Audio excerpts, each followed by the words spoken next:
na ako okay sa aking ginagawa, na hindi na ako kurap ng pag-yosi-yosi. Galing ng ginawa ko mga damit. Ganun, may ipapatong na ako mga damit sa aking katawan upang malabuan ng katawan at hindi na magiging awkward ang situation kapag wala ng yosi. Kayang-kaya ko na walang yosi. Ganun, makakaipon na ako ng maraming pera kung ganun.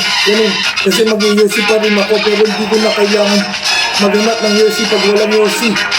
Ganun lang ka-okay ang mga nagawa kong damit na sa totoo lang, basura na. Pero ganun, mga crop top yun, mga kilt at mga kung ano-ano mga damit na ginawa kong sleeveless, na ginawa kong ganun. Malalabuan kayo, pero ganun lang talaga. May parang magic na rin para ako. Pero hindi magic yun, hindi perfect hack. Perfect hack para sa Yosi. Ganun, naisip ko na, ang iniisip ko na kung ano ay papalit sa pagiging stoner. Ganun lang, naisisip na ganun. Pero ano ba ako kung ganun?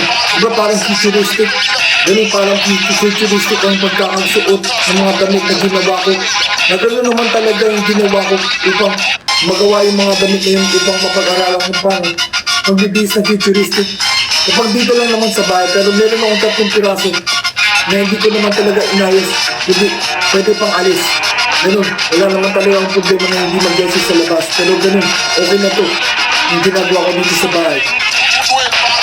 Wala akong chorus para dito sa rap na to. Ginawa ko lang na mag-list upang masabi lang sa inyo. Sa totoo lang, nire-review ko nga kagabi yung mga hologram ko na ginagawa ko parang professor na nagtuturo-turo.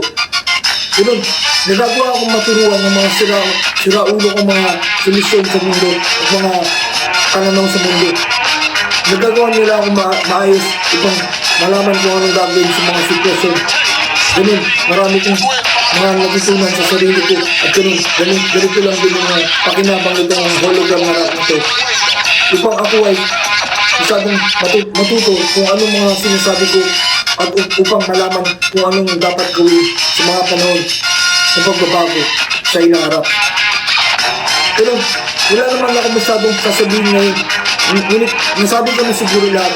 Pero ganun, sasabihin ko sa inyo ang dapat kong sabihin. Sasabihin ko na ito ay palatagdahan ang aking pagbabago. Ngayon 2025, alam ko magbabago ako. At ganun, naganap na, nagagawa na ang kaganapan na gusto kong mangyari. Na New Year's resolution na magbago na hindi masyadong nahihirapan na walang yosi. Ganun, makakaipon ako ng maraming pera at mag-iisip ako kung ano pang mga gagawin kung hindi na ako nag-yosi. Ganun, pare-pares lang din naman siguro yung gagawin ko. Pero ganun, magiging mas mahusay ako. Ganun, sabi nang okay na sana itong rap na to, masasabi kong okay na dapat to at gagawin ko nang tapos na. Christ, rapper.